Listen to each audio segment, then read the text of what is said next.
हिस्सा 3 है internet connectivity, internet से राब्ता। ठीक है, इंटरनेट से राब्ता कैसे किया जाएगा, उसकी कितने टेक्निक है, इन्होंने इस किताब में 3 तरीकों को डिस्कस किया। इंटरनेट कनेक्टिविटी जो इस्तेमाल होता है उसके कितने तरह है, 3 तरह के हैं। उसमें नाम दिए उन्होंने level 1 connectivity, level 2 connectivity, level 3 connectivity. Level 1 connectivity में होता क्या है, इंटरनेट का जो ही लफ्ज दिमाग में आता है तो ये समझ में आ जाता है कि इंटरनेट का मतलब हो गया है कि आपने पूरी दुनिया के कंप्यूटर से आप जुड़ रहे हो। ये मतलब होगा नेटवर्क ऑफ नेटवर्क्स है, जहां कायम होगा वो इंटरनेट है। तो इंटरनेट का लफ्ज आने के बाद नेटवर्क का कॉन्सेप्ट दिमाग में आएगा। ठीक है, तो या तो आप अपना पूरा नेटवर्क को दूसरे नेटवर्क से जोड़ दो, या अपना एक पर्सनल कंप्यूटर को एक नेटवर्क से जोड़ दो। तो लेवल 1 कनेक्टिविटी में क्या है, इस कनेक्टिविटी में नहीं, इस राब्ते में एक नेटवर्क इंटरनेट से जुड़ा होता है। एक नेटवर्क किससे जुड़ा है, इंटरनेट से जुड़ा हुआ है। और एक नेटवर्क आपका खुद का है जो इंटरनेट से नहीं जुड़ा है। तो आपका भी एक कंप्यूटर नहीं है, बल्कि उस कंप्यूटर में बहुत सारे कंप्यूटर्स हैं, एक नेटवर्क तैयार करके आपने रखा है। उस नेटवर्क इंटरनेट से जुड़ा हुआ नहीं होता, जहां ये दोनों नेटवर्क मिलते हैं। गोया कि आप ऐसे नेटवर्क से अपने नेटवर्क को जोड़ना चाहते हैं जो इंटरनेट से जुड़ा है, तो वहां पे एक नेटवर्क से दूसरे नेटवर्क को जब जोड़ते हैं तो वैसे नेटवर्क को क्या बोलेंगे, लेवल 1 कनेक्टिविटी। और वहां पे एक नेटवर्क को दूसरे नेटवर्क से जोड़ने के लिए एक गेटवे बनेगा। जो कॉन्सेप्ट बोलेंगे आप क्या बोलेंगे, गेटवे। गेटवे का मतलब होगा गोया कि आप एक नेटवर्क को दूसरे नेटवर्क से जोड़ रहे हैं, और ऐसे नेटवर्क से जोड़ रहे हैं जो इंटरनेट ऑलरेडी उस पर चल रहा है। तो अगर मान लें आपके पास 10 कंप्यूटर का नेटवर्क है, इसमें आपका नेट चल रहा था, इस नेट वाले को उससे जोड़ दिया आपने, तो इसका नेट उस पर शेयर हो जाएगा ना। तो जहां ये दोनों नेटवर्क मिलते हैं उसको हम गेटवे कहते हैं। इसलिए इस नेटवर्क को गेटवे एक्सेस नेटवर्क भी कहते हैं। टॉप लेवल 1 न कह करके क्या कह दिया जाएगा, gateway access network. Level 2 connectivity में क्या होता है, इस कनेक्टिविटी को डायल-अप टर्मिनल के जरिए एक्सेस करते हैं, जिसमें मॉडेम का इस्तेमाल किया जाता है। इस कनेक्टिविटी को रिमोट मॉडेम एक्सेस कहा जाता है। इसमें क्या करेंगे आप, किसी रिमोट साइट पे कोई कंप्यूटर है जिस पे नेट चलता है, उस नेट से आप किसको जोड़ रहे हैं, अपने कंप्यूटर को। इस कंप्यूटर को जब जोड़ेंगे, इसको भी आपको मॉडेम का सहारा लेना पड़ेगा। ठीक है, एक मॉडेम होगा जिस मॉडेम की मदद से उस नेटवर्क से जुड़ जाएगा या उस हाउस से जुड़ जाएगा जिस हाउस पे आपका नेटवर्क चलता है। तो जैसे ये आपका मॉडेम मसलन पड़ा है, इस मॉडेम की मार्फत से इस लैपटॉप को आप कंप्यूटर से जोड़ेंगे, तो आपके पास कोई राब्ता नंबर होगा, उसमें उस राब्ते नंबर की बुनियाद पे इस मॉडेम की मार्फत आपका जो रिमोट साइट पे दूर दराज जो होस्ट है जहां पे इंटरनेट चल रहा है उससे आप जुड़ जाएंगे। इस कनेक्टिविटी को डायल-अप टर्मिनल के जरिए एक्सेस करते हैं, जिसमें मॉडेम का इस्तेमाल किया जाता है। इस कनेक्ट डायल-अप टर्मिनल, टर्मिनल का मतलब कोई मशीन कर लेंगे, डायल-अप का मतलब जो आप नंबर डायल कर लेंगे। इस कनेक्टिविटी को रिमोट मॉडेम एक्सेस कहा जाता है। पहले वाले को क्या कहा, गेटवे एक्सेस नेटवर्क। दूसरे वाले को क्या कहा, रिमोट मॉडेम एक्सेस। के मॉडेम की मदद से रिमोट साइट पे जो कनेक्शन है उससे आप जोड़ रहे हैं। ठीक है, लेवल 3 कनेक्टिविटी में क्या है, इस कनेक्टिविटी में वायर्स के जरिए तेज रफ्तार लाइनों का इस्तेमाल किया जाता है। होता क्या है, जैसे केबल टीवी देखे हो, टीवी प्रोग्राम केबल के जरिए आते हैं, तो उस केबल को हटा दो, प्रोग्राम नदारक केबल को जोड़ दो, आपके जहां से वो प्रोग्राम नष्ट होते हैं वो प्रोग्राम आपके कंप्यूटर पे शो होंगे। सेम वे एडवांस टेक्नोलॉजी में इंटरनेट से जुड़ने के लिए हम डायल-अप टर्मिनल का यूज नहीं करेंगे, बल्कि हम बाकायदा केबल लेंगे और उस केबल को अपने कंप्यूटर में लगा देंगे। केबल की मदद से नेट चलेगा। जब केबल की मदद से नेट चलेगा तो जैसे आम टीवी के प्रोग्राम जो केबल की मदद से जिस अंदाज से चलते हैं, वैसे ही केबल की मदद से नेट के प्रोग्राम आपके कंप्यूटर पे या टीवी पे आने लगेंगे। तो इस थर्ड लेवल की जो कनेक्टिविटी होती है इसको क्या बोलते हैं, 3 लेवल कनेक्टिविटी है, तेज रफ्तार लाइनों का इस्तेमाल किया जाता है। ये सबसे महंगी कनेक्टिविटी होती है, जिसको दिन में 24 घंटे इस्तेमाल किया जाता है, 24 आवर वो ऑन रहता है। इस कनेक्टिविटी को डायरेक्ट इंटरनेट एक्सेस कहा जाता है। रिमोट लोकेशन यानी आज के बड़े शहरों में इस तरह के रास्ते अवेलेबल हैं, छोटी जगहों पे अवेलेबल है। ऐसे कभी गांव में जो टीवी होती थी ना, तो तकरीबन दूसरों पर वो जम लगाते थे, उससे तो कनेक्शन लेते होंगे वो। अभी भी चलता है, एंटीना बोलते हैं उसको, छतरी बोलते हैं, नेटवर्क एक्सेस करता है। फाइबर होता है, जियो फाइबर, हाँ वही केबल है वो। तो जियो फाइबर केबल की जो कनेक्टिविटी टेलीफोन लाइन से दे रहा है वो, या डायरेक्ट इंटरनेट की केबल दे रहा है, दो ऑप्शन होंगे। फाइबर ऑप्टिक केबल यहाँ भी पीछे है रिलायंस की, लेकिन रिलायंस ने केबल के द्वारा नेट की सहूलियत नहीं दी है, टेलीफोन लाइन के जरिए दी है। न उस केबल पे उनका नेट चलेगा, नहीं टेलीफोन लाइन चलेगी, उस टेलीफोन लाइन की मदद से आप इंटरनेट चलाओगे तो वो डायलअप में चला जाएगा। मतलब ये वो डायरेक्ट कनेक्शन हो इंटरनेट की, ठीक है। वो केबल दीजिए और केबल से भी आप नेट चलाइए, तो इस थर्ड कैटेगरी में जाएगा, डायरेक्ट एक्सेस कनेक्टिविटी। मतलब सब तारों के जरिए, ठीक, स्पीड मिल जाएगी फिर उसमें। लेकिन अभी हर जगह ये अवेलेबल है वैसी, मतलब वो इसको इंटरनेट के प्रोग्राम वैसे चलेंगे जैसे टीवी के आपके प्रोग्राम चलते हैं, जितनी तेज गति उसके रफ्तार लेना पड़ता है, केबल लेनी पड़ेगी। जहाँ सर्विस अवेलेबल होंगे वहाँ केबल आपको खरीद देगा, उसमें कोई दिक्कत नहीं। तो 3 तरह के कनेक्टिविटी इनकी हो गई। कौन कौन? Gateway access network, remote modem access, और तीसरा डायरेक्ट इंटरनेट एक्सेस। आज के डेट में जो हम यूज करते हैं वो रिमोट मॉडेम एक्सेस होता है, आमतौर से चलता है वो रिमोट मॉडेम एक्सेस। मॉडेम की मदद से हम रिमोट से जोड़ते हैं। डायरेक्ट केबल नहीं है हमारे पास, डायरेक्ट नेटवर्क भी नहीं है हमारा, ऐसा कोई नहीं कि चल नेटवर्क को हम नेटवर्क पर से जोड़ रहे हैं, ऐसा भी नहीं है। तो सेकंड नंबर पे जो कनेक्टिविटी है इसका इस्तेमाल होता है। अब मॉडेम क्या होता है ये समझा चुके थे, समझाया था क्या था? मॉडेम कितने लफ्ज से बना है? मॉड्यूलेशन है, demodulation. Modulation and demodulation modem बना, काम भी बता दिया था कि डिजिटल से नेट फॉर्म में और एनालॉग फॉर्म में, एनालॉग से डिजिट फॉर्म में कन्वर्ट करने के लिए इस मशीन का इस्तेमाल करते हैं। ये भी बता रहे हैं नेट पर मौजूद सब चीजें डिजिटल होती है। नेट पर मौजूद सब चीजें डिजिटल होती है। नेट पर मौजूद का मतलब कंप्यूटर कह लीजिए आप। वो सिग्नल जो टेलीफोन या केबल पर जाता है वो तरस एनालॉग में होता है, एनालॉग वेव्स कह लीजिए। तो आपको ऐसे रास्ते की जरूरत होती है जो बाहर जा रहे डिजिटल डेटा को एनालॉग में तब्दील कर दे चुके। टेलीफोन पर जाएगा तो एनालॉग में करना पड़ेगा, ठीक इसी तरह। और ये किसमें होगा? जहां पे आपने डायरेक्ट केबल का इस्तेमाल नहीं किया। अगर डायरेक्ट केबल का इस्तेमाल कर लिया आपने तो वहां पे कनेक्टिविटी का मसला ही नहीं रह गया होता। ठीक इसी तरह फोन लाइन या केबल लाइन से आने वाले इनकमिंग डेटा को आपको कंप्यूटर के लिए डिजिटल में तब्दील कर देगा। तो एनालॉग वाले डेटा को किसमें कन्वर्ट करेंगे? डिजिट में। ये सब चीजें खुद ब खुद एक मशीन के जरिए होती है, और उसी मशीन को क्या कहते हैं? मॉडेम कहते हैं। हर किस्म के कनेक्शन के लिए इस तरह की मॉडेम की जरूरत होती है। एक डायलअप कनेक्शन के लिए एक आम मॉडेम इस्तेमाल करते हैं जो कंप्यूटर के साथ ही मिलता है। जब आप लेंगे तो देगा मॉडेम, किसी में लगा भी रहता है, किसी में नहीं भी रहता है।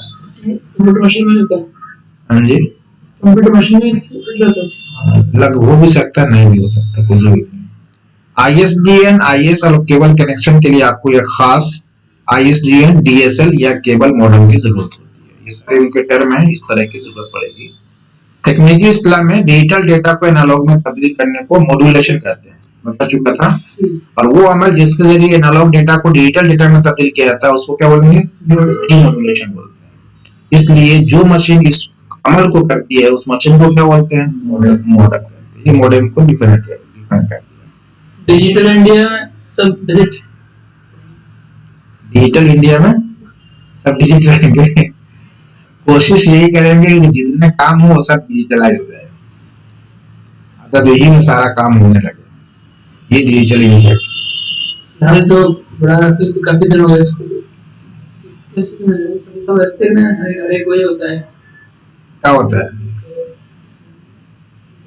ऐसे हैं? सब कुछ टेक्स्ट में लिखा हुआ आता है। जैसे बैंक की रीडिंग होती है सब। बैंक के सारे काम डिजिट में होते हैं, कहाँ काम होता है टेक्स्ट में? कितना निकाले आपने देख दिया, वो तो आप देख रहे हो ना, काम तो डिजिट में ही कर रहा है ना वो। आपको डिजिट में लेके देगा तो आप क्या समझोगे फिर? सारा काम आपका बैंक का डिजिटलाइज कर दिया। आप अपना नाम डालते हैं, आप तो अपना नाम डालोगे ही ना, कंप्यूटर को डिजिट में लेना है, कंप्यूटर उसको डिजिट के फॉर्म में स्टोर कर रहा है।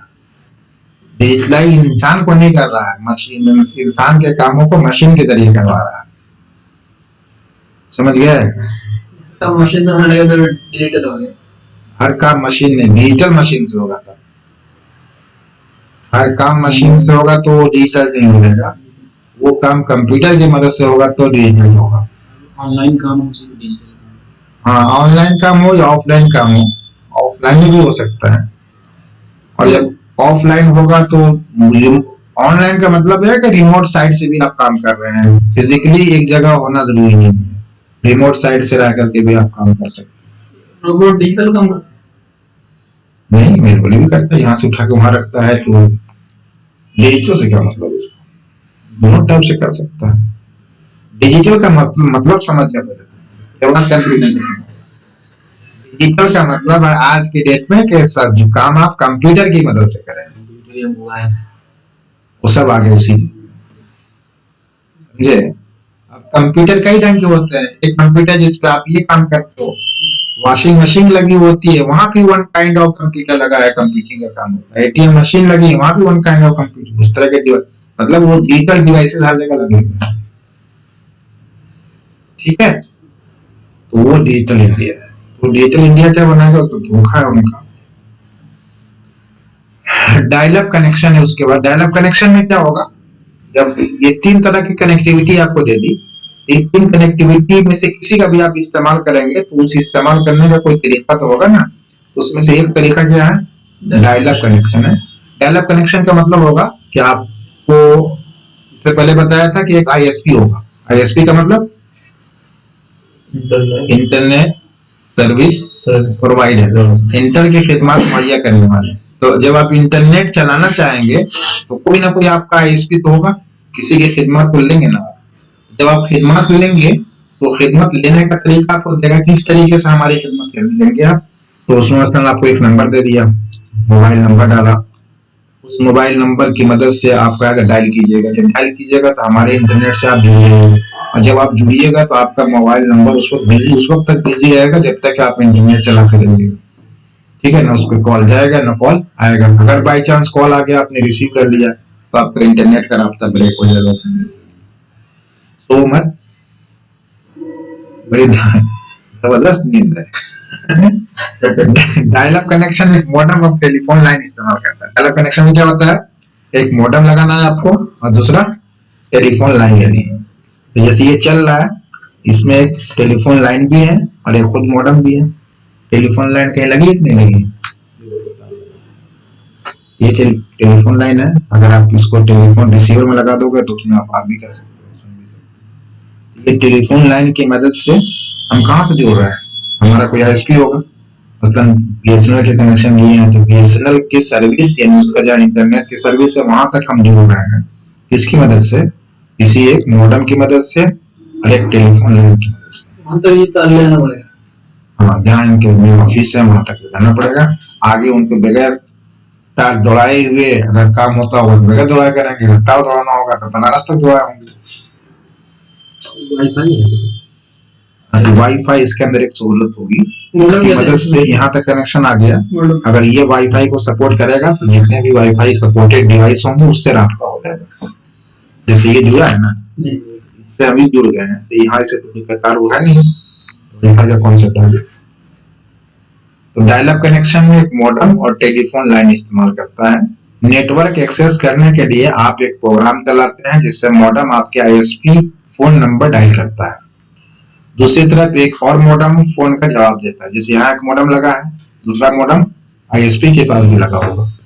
आप कंप्यूटर के साथ सफर कर रहे हैं तो उसमें आसानी होती है और ये सस्ता होता है। उसके 2 नुकसान, मतलब डायल अप कनेक्शन के लिए आप कहीं रिमोट साइट पे भी चला सकते हैं, सबसे पहले तो ये कि डायल अप कनेक्शन बहुत सुस्त रफ्तार होता है, पहला नुकसान तो ये हो गया, डेटा का आना जाना बहुत सुस्त होगा, और जब सुस्त हो जाएगा तो क्या कर लोगे आप?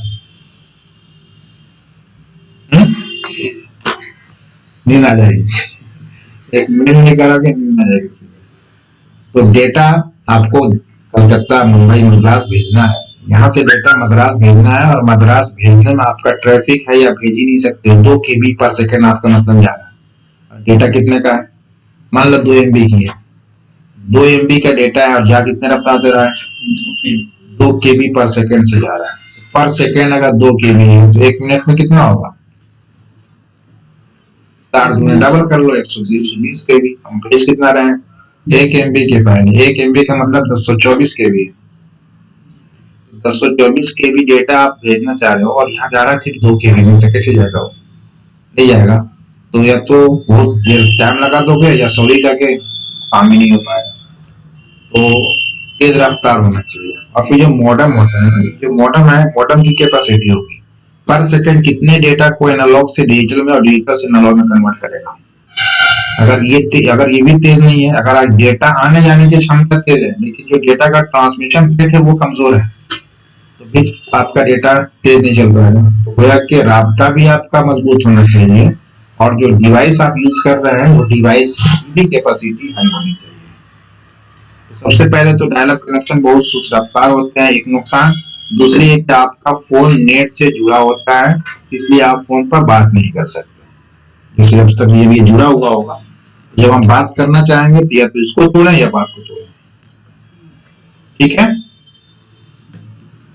ISDN कनेक्शन, तो ये प्रॉब्लम रहा ना, एक ही टेलीफोन लाइन है, उस पर आप नेट चलाओगे तो बात नहीं हो सकती है, बात करोगे तो नेट नहीं चला सकते, और हमको दोनों जरूरत है, बात भी करनी है और नेट भी चलाना है, कोई भी ब्रेक नहीं होनी चाहिए।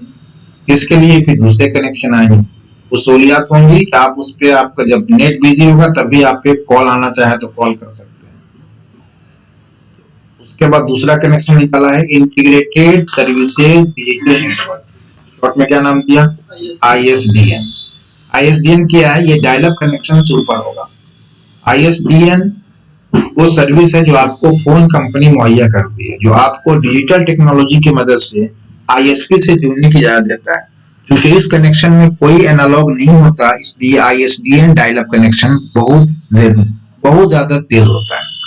तो ISDN में क्या होता है, एक केबल आपको डायरेक्टली दे दी, वहां से आपने उसको जोड़ दिया, जोड़ने के बाद उससे आप बात भी कर सकते हैं और अपना डेटा आप उस पर डायरेक्टली नेट से जोड़ भी सकते हैं।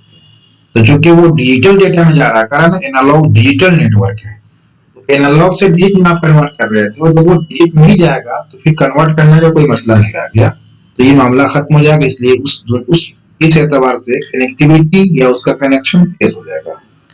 एक ISDN लाइन 3 अलग अलग हिस्सों से मिलकर बनी होती है जिन्हें चैनल कहते हैं, उनमें से एक खास मिकदार में बैंडविड्थ मुहैया करता है। बैंडविड्थ क्या होता है? बैंडविड्थ का मतलब होता है कि आपकी जो नेट की कनेक्टिविटी है उसमें पर सेकंड कितने डेटा आने जाने की क्षमता। जैसे 4G ये कह रहे हैं ना, 2G 3G 4G, ये क्या मतलब है? सेकेंड जनरेशन है, 4th जनरेशन है, 3rd जनरेशन है। जब सेकेंड 2GB जब चल रहा था तो डेटा का ट्रांसमिशन KB में हो रहा था, 4 KB 200 KB 500 KB हम करेंगे। जब 3rd जनरेशन लाया, 4th जनरेशन लाया, तो डेटा का ट्रांसमिशन MB का दावा किया। कब आपका डेटा किस में जाएगा? MB में जाएगा।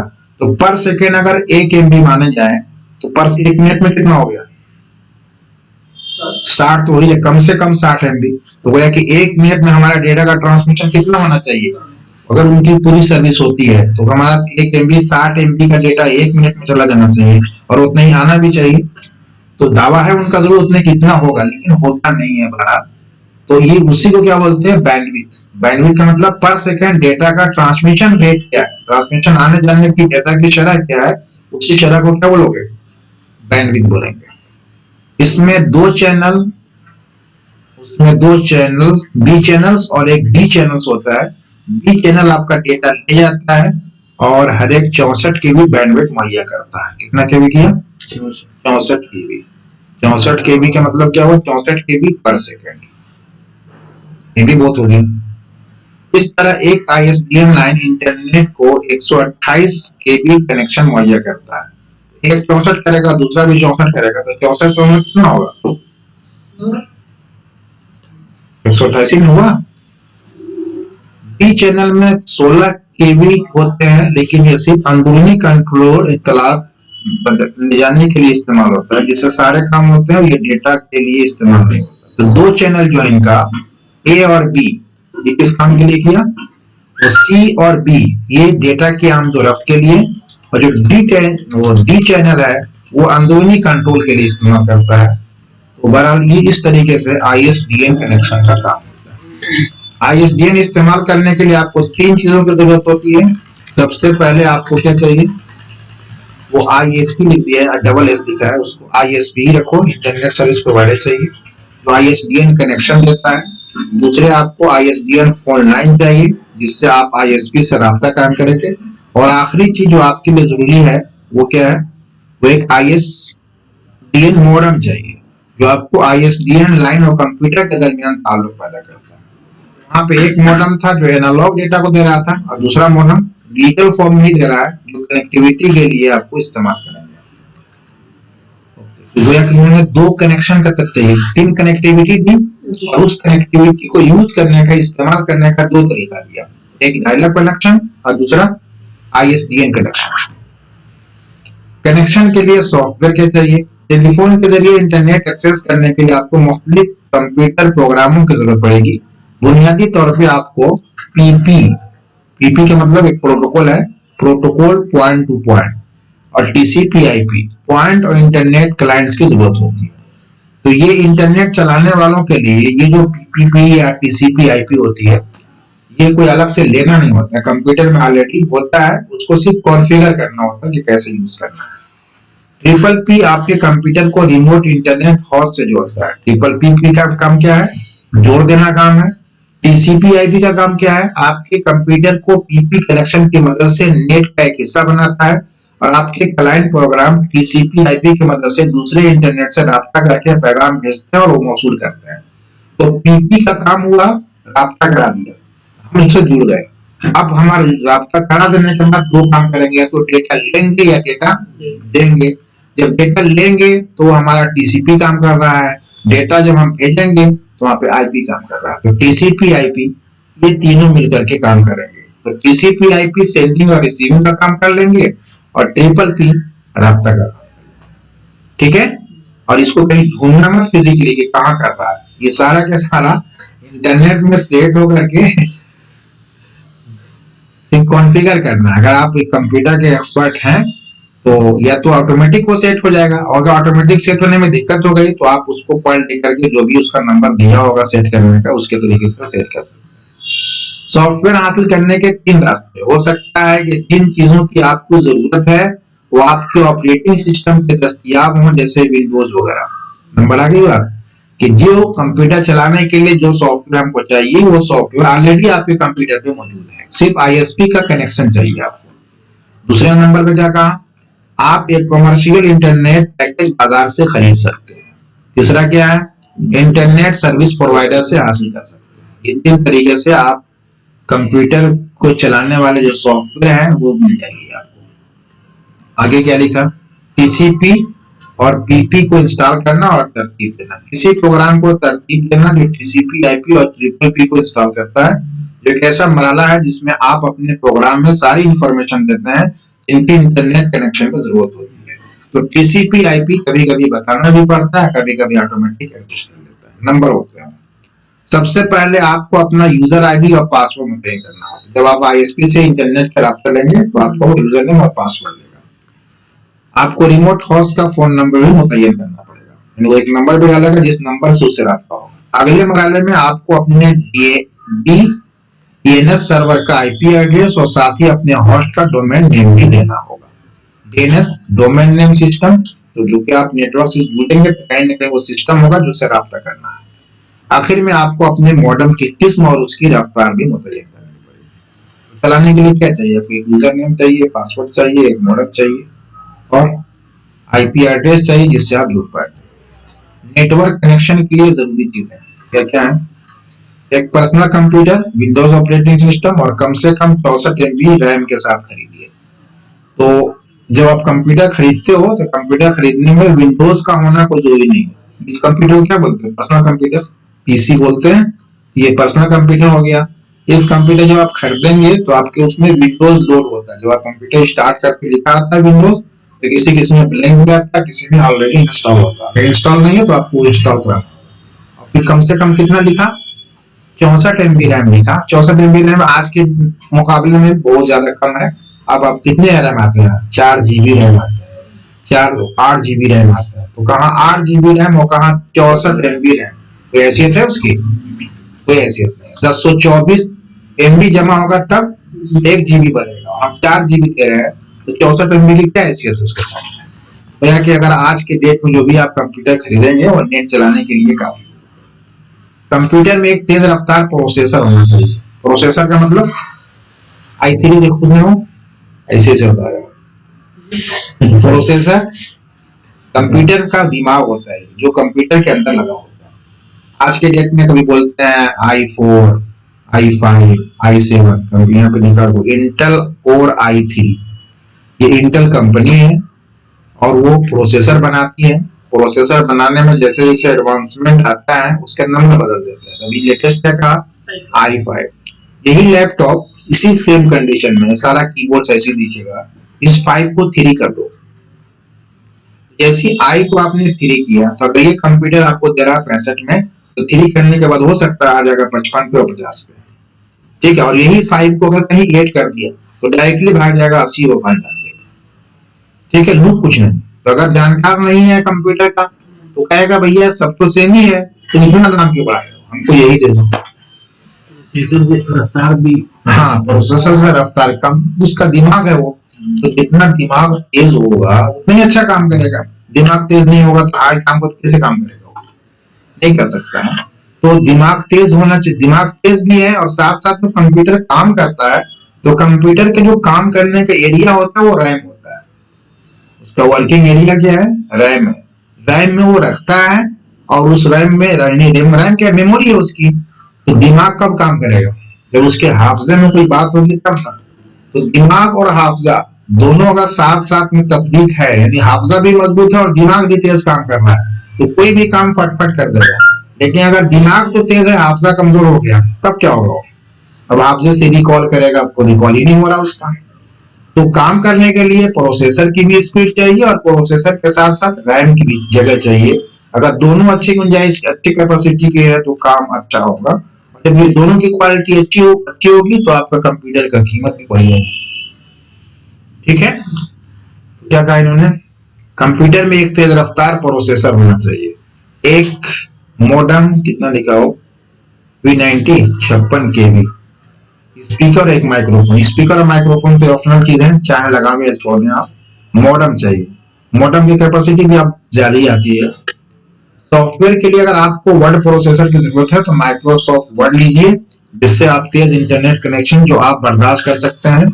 DSL केबल और ISDN connection dial up connection से बेहतर होता है। ऐसी बात है, जब आप डायल अप कनेक्शन की जगह पर DSL केबल लगाएंगे या ISDN कनेक्शन लगाएंगे जो स्पेशल टेलीफोन लाइन आप ही के नेट चलाने के लिए आया है, तो वो बेहतर होगा। उसके बाद आपको कोई सर्विस मुहैया करने वाला ISP मुंतखब कीजिए जो आपको मुनासिब कीमतों में बेहतर सर्विस मुहैया कर सके। क्लियर है? कहां से निकला क्या कि कनेक्टिविटी 3 तरह के, उस कनेक्टिविटी से जुड़ने के 2 तरीका दिए उन्होंने, एक डायल अप कनेक्शन और एक ISDN कनेक्शन। उसी ISDN कनेक्शन में एक DSL की भी पार्ट निकाल दी। ठीक है। मोबाइल में प्रोसेसर कितना